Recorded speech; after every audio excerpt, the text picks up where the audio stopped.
आज हम आपको बताएंगे कि किस तरह से महादेव बुक ऐप, एक पैंडोरा बॉक्स ओपन हो चुका है छत्तीसगढ़ में। महादेव बुक ऐप स्कैम बहुत ही बड़ा एक एक्सप्लोसिव स्कैम की तरह बाहर आया। इनफैक्ट पोलिंग के कुछ ही देर पहले, पोलिंग के 48 घंटे पहले, इनफैक्ट ये सबसे पहले नजर में आया था जब सौरभ चंद्राकर नाम के एक व्यक्ति की 200 करोड़ की लैविश वेडिंग थी। उस समय ये ईडी के रडार में आया और ईडी के रडार में आने के बाद लगातार 8 महीने इस पर इन्वेस्टिगेशन चला और लगातार इस रिलेटेड रेड छत्तीसगढ़ में चल रहे हैं और ये सारा ऑनसेट इलेक्शंस के पहले चल रहा है।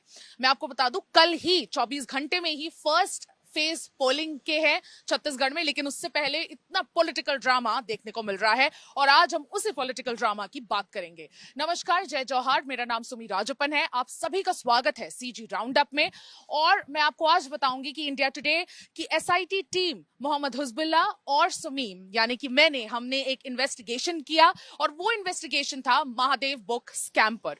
वो था कि किस तरह से Mahadev book app illicit money जमा करता है, किस तरह से उसका मॉडस ऑपरेंडी है और किस तरह से लोग इसमें फंसते चले जाते हैं। इस इन्वेस्टिगेशन के तहत हमने 2 लोगों से बात की, बहुत सारे हैंडफुल लोगों से बात की। उनमें से 2 अहम ऐसे लोग मिले जिन्होंने हमें इसका पूरा सिंडिकेट किस तरह से काम करता है वो बताया।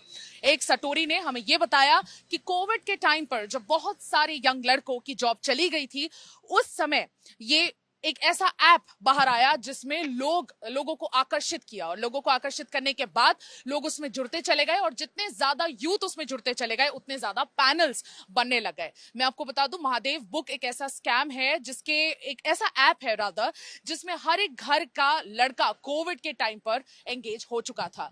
ये सिर्फ भिलाई से ये पूरे ऐप की शुरुआत हुई। भिलाई के सौरभ चंद्राकर और रवि उत्पल ने इस ऐप को बनाया। वो हैदराबाद गए, वहां पे रेडी अन्ना नामक एक ऐप के प्रमोटर के कांटेक्ट में आए और वहां से फिर ये ऐप को डेवलप किया और फिर इसे एक इतना बड़ा ऐप बना दिया कि अब ये पेरेंट ऐप बन चुका है और इसके अंडर बहुत सारी एंटिटीज आ गई हैं। मैं आपको ये समझाती हूं कि किस तरह से इसका मॉडस ऑपरेंडी है। 600 सेंटर्स चलते हैं इसके, ना सिर्फ भारत में, इनफैक्ट इसके पाकिस्तान में भी इसके काफी ज्यादा प्रमोटर्स हैं और काफी ज्यादा सेंटर्स इसके दुबई में भी है, अब्रॉड में भी ये पूरा चलता है। और कुल मिलाकर अगर आप पूरे ग्लोबल मार्केट को इंक्लूड करके देखें तो 600 इसके सेंटर्स चलते हैं। इसमें कई सारे पैनल्स हैं, अनगिनत पैनल्स हैं और इन पैनल को चलाने के लिए 7 लोगों की जरूरत पड़ती है।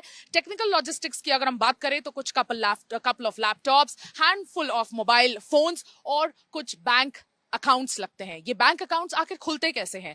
ये बैंक अकाउंट्स किसी लेबरर या फार्मर, स्मॉल मार्जिनल फार्मर को ये लोग पकड़ते हैं, उन्हें कुछ 40,000 रुपए उनके डॉक्यूमेंट्स उनसे खरीद लेते हैं और जो कोऑपरेट अकाउंट इनको बेचता है उन्हें वो लाखों के पैसे देते हैं, लेकिन डॉक्यूमेंट्स उनसे ले लेने के बाद ये बैंक अकाउंट्स खोलते हैं और ये बैंक अकाउंट्स खोल के उन्हीं के थ्रू करोड़ों के ट्रांजैक्शन को अंजाम देते हैं। ऐसे करोड़ों के ट्रांजैक्शन जो खुद अकाउंट होल्डर को नहीं पता होता है इनफैक्ट। और ये जो करोड़ों के ट्रांजैक्शन चलते हैं ये फिर डाइवर्ट होते हैं कोऑपरेट अकाउंट्स में। मैं आपको बता दूं, कोऑपरेट अकाउंट्स का कोई भी ट्रांजैक्शनल लिमिट नहीं होता है, आप उसमें कितने भी बड़े ट्रांजैक्शंस कर सकते हैं और कोऑपरेट अकाउंट्स भी ऐसे ही खोले जाते हैं। जितनी भी मनी इस पूरे ऐप के तहत कमाई जाती है उसका 70% चला जाता है प्रमोटर्स को और 30% चला जाता है पैनल हेड्स को, जो एक्चुअल में इसको ऑपरेशन ऑन ग्राउंड चला रहे हैं। सटोरियो ने हमें यह भी बताया हमारी स्टिंग ऑपरेशन के दौरान कि इस ऐप को चलाने के लिए कोई भी लोकेशन काफी होता है, लेकिन घर से इसका काम वो नहीं चला पाते थे। क्यों? क्योंकि इसके लिए एक फुल फ्लेजेड, एक हेफ्टी वाईफाई अरेंजमेंट चाहिए होता है और ऐसे वाईफाई अरेंजमेंट अक्सर पुलिस के रडार पर आ जाते हैं। तो इसलिए घर को छोड़ के बाकी सारे कोई भी लोकेशंस पे इसे बैठ के चलाया जा सकता है। इनफैक्ट भिलाई में, रायपुर में, पूरे छत्तीसगढ़ में इसके आईडीज जगह जगह, हर एक नूक एंड क्रैनीज में इसके आईडीज इजीली लोगों को मिल रहे थे और ऐसे ऐसे बहुत सारे यूथ्स इसमें फंसते चले गए। जैसे ही कुछ लोगों को पता चला कि ये इलीगल है, कई लोगों ने बाहर आने की कोशिश की, लेकिन बाहर आते ही छत्तीसगढ़ पुलिस जो इस पर लगातार इन्वेस्टिगेट कर रहे थे, पूरे इंडिया में सबसे पहला इन्वेस्टिगेशन छत्तीसगढ़ पुलिस का था और छत्तीसगढ़ पुलिस ने इन्वेस्टिगेट करते करते कई लोगों को हिरासत में लिया, उनसे पूछताछ की और फिर क्योंकि ऑनलाइन बेटिंग, वर्चुअल गेमिंग अभी भी इलीगल नहीं है देश में, तो इसलिए उन्हें दूसरे दिन पूछताछ के बाद छोड़ दिया गया।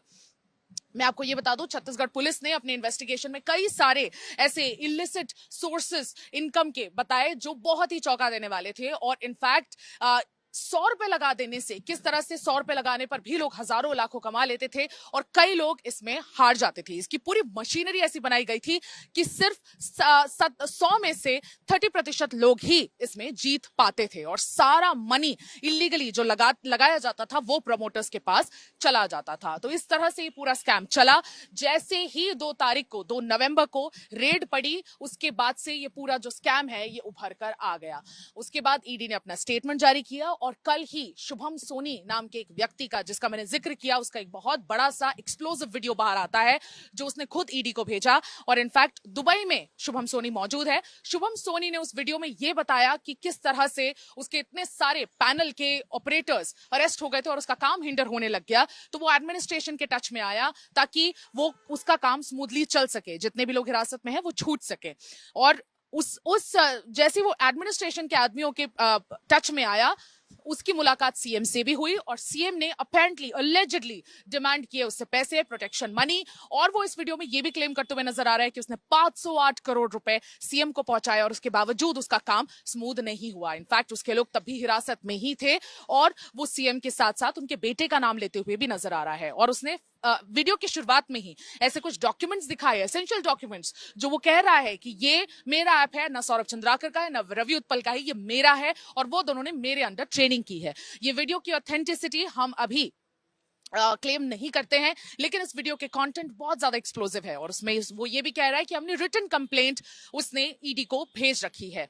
मैं आपको बता दूं, शुभम सोनी भी रडार पर है और जैसे ही असीम दास अरेस्ट हुआ, शुभम सोनी ने ये वीडियो रिलीज किया। हमारे इन्वेस्टिगेशन का एक बहुत बड़ा इंपैक्ट हुआ और उसके बाद सेंट्रल गवर्नमेंट ने ऐसे 22 एप्स को ब्लॉक करने का ऑर्डर जारी कर दिया है। राजीव चंद्रशेखर ने इंडिया टुडे से एक्सक्लूसिव बातचीत भी की है और उसमें बताया कि किस तरह से 22 एप्स को बैन करने का ऑर्डर दे दिया गया है। उसमें महादेव बुक ऐप, रेडी अन्ना, ऐसे कई एप्स हैं और अब इस पर आगे कार्रवाई ठोस तरीके से की जाएगी। मैं आपको यह भी बता दूं कि ये खुद भूपेश बघेल डिमांड कर रहे थे।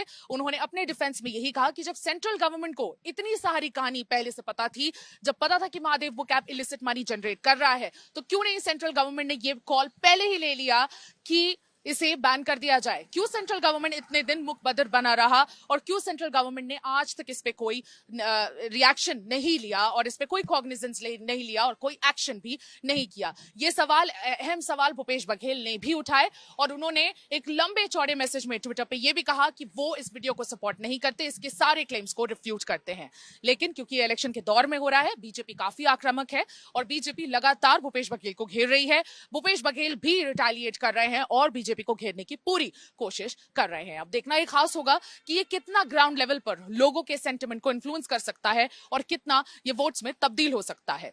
ये बहुत इंटरेस्टिंग होगा क्योंकि ये जब हुआ है 48 आवर्स पहले ही हुआ है, फर्स्ट डे ऑफ पोलिंग के। कल 20 सीट्स के पोलिंग होने हैं। कितना ये गांव-गांव में फर्क पड़ने वाला है इसका, ये तो that remains to be seen. आज के लिए बस इतना ही। मैं सुमी राजप्पन अपने वीडियो जर्नलिस्ट राघवेंद्र पांडे के साथ विदा लेती हूं। छत्तीसगढ़ के सबसे बड़े डिजिटल प्लेटफॉर्म छत्तीसगढ़ तक पर बने रहिए और अपना आशीर्वाद और प्यार छत्तीसगढ़ राउंडअप पर लुटाते रहिए। नमस्कार, जय जोहार।